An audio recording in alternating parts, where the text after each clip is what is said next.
For question 2, we are given function f(x) is a quadratic function, then gx is a surd function, where x is greater than 0, means we are taking the positive side, and our rational function hx is 1 over x, where the denominator cannot be 0. So, show that this fx is the composite function from f, h, g, f to get this answer. So therefore, our f(x) will be getting from the composite function h, g, f. So first of all, we substitute our f(x), which is x squared minus 1. Then we substitute this x squared minus 1 into g here. It will become square root x squared minus 1. Then we take this square root and substitute into the h here. So it will become 1 over square root x squared minus 1. So this is how we show our function of f(x) here. So this is the concept of showing composite concept and its answer. Then we are going to answer question B. State the domain and the range of the function f(x) here. So look at the function f(x) here. So we can see our x here. They are in two characteristics. One, it is at denominator, rational concept, and another one is in surd, means it is in the surd concept. So when it is in surd concept, means x minus 1 have to become greater than 0, but it greater equals to 0. But at the same time, this square root of x squared minus 1, it is at denominator part. So therefore, it only can greater than 0. So maksudnya, asalnya dalam surd, apa yang surd bawa mesti greater equals to 0. Tetapi pada masa yang sama, dia ada rational karakteristik, iaitu dia di tempat penyebut. So penyebut tak boleh ambil dengan kosong. Maka kita punya kiraan sini dia akan buat lebih besar dengan kosong saja. So dia takkan equals disebabkan dia ada karakteristik of rational. So daripada sini, from here we're going to solve these quadratic inequalities. So quadratic inequalities require us to factorize.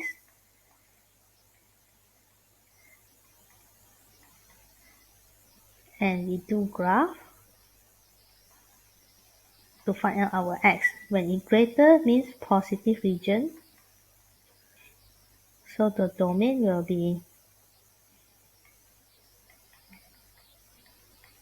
negative infinity until negative 1, not include, continue, 1 until infinity.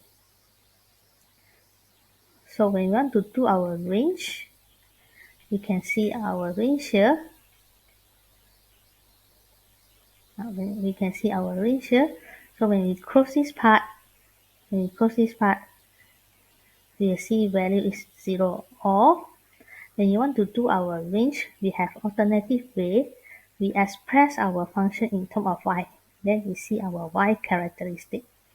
So from the originally, this question's function y is equals to 1 over square root of x squared minus 1. So we express it in terms of y, means x will become the subject. So we exchange the place here. It will become 1 over y. And then we move the square root. It becomes square. So 1 square, it becomes 1. So y squared becomes y2. Then move our 1 to the right hand side. And square. So what can we read about our y? Then that will be our range. So what can we read about our y here? So y is in surd.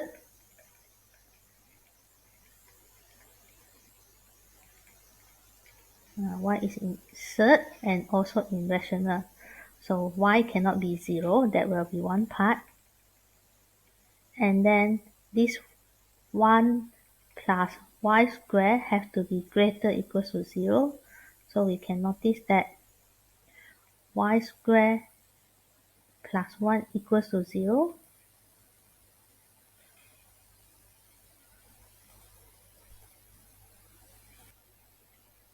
So we notice that here y squared plus 1 greater than 0. So y can be any value and y cannot be 0. So we will stick to this characteristic. Now our y cannot be 0.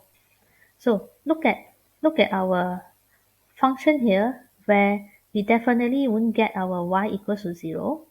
And then for whatever value we put in the x here, we can notice that for whatever value x we put here, this function always go to positive.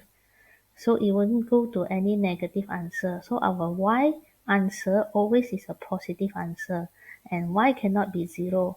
So that's why our range will become not included 0 to infinity. So that will be our positive answer. So here will be our domain and range answer. Then we continue for part C. So for the domain which is x greater than 1, find f inverse.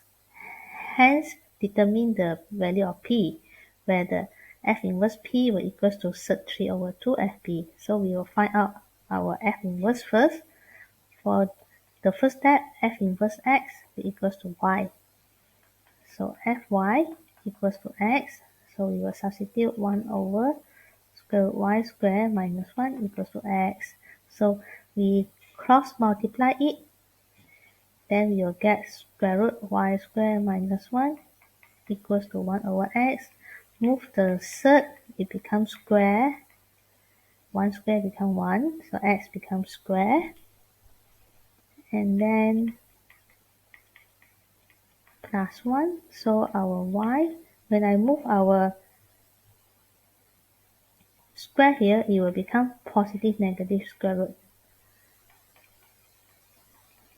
So since they say x is greater than 1, so since we say x is greater than 1, means they are taking positive side. So positive side means our y only will have square root 1 over x squared plus 1. So that will be our f inverse.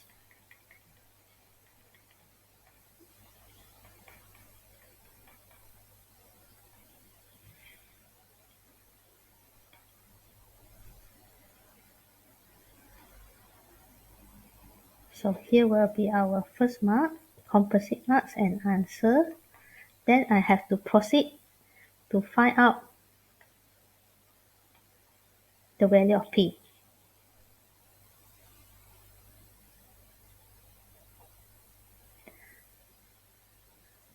So substitute the p into the f inverse. I will get square root of 1 over p squared plus 1 equals to square root of 3 over 2. And then we substitute this p into the original function. It will be 1 over cert p squared minus 1.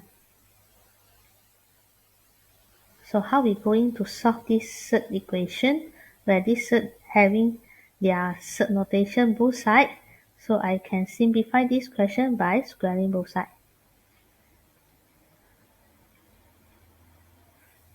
So I will square the left hand side and I square also for the right hand side in order to solve the cert notation, to simplify the cert notation. So we can get here, when we have squaring both sides, this leave the answer 1 over p squared plus 1. And then for another one, we will leaving 3 over 2 times square 1, it will equal to 1. So square of square root, so it will become p squared minus 1. So we are going to do our cross multiplication in order to solve our P. So before that, I will get same to the denominator. And then here we multiply in.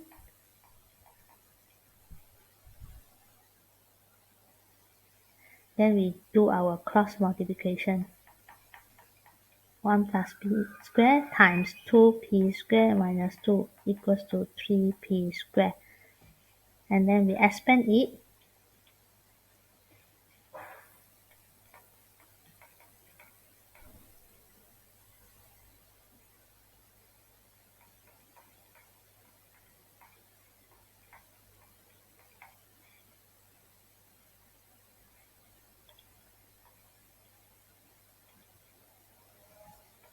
So at the same time, we move the 3p squared to the left hand side. Let it equals to 0. So notice here what we can simplify here. Anything that we can simplify here. So this 2p squared minus 2p squared can be simplified.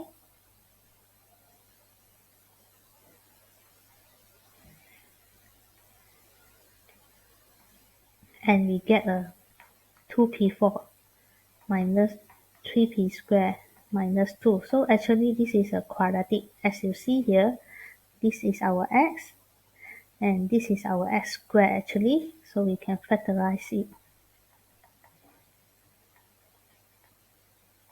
So p squared become 2p4. Then 2 will be 1 times 2. So negative, positive. So p squared here equals to negative 1 over 2. P squared equals to 2. Then we solve our p squared. We will positive, negative, square root negative 1 over 2. So square root negative 1 over 2, this is invalid. This is a complex number. So when I solve this one, p squared equals to positive, negative 2. And the p here, you notice that the p here is our domain of x. And the question said here, x must be greater than 1. So not every answer accepted. Since the condition gives us the domain, the value of x that we substitute must be greater than 1, so our p value only is equals to 2.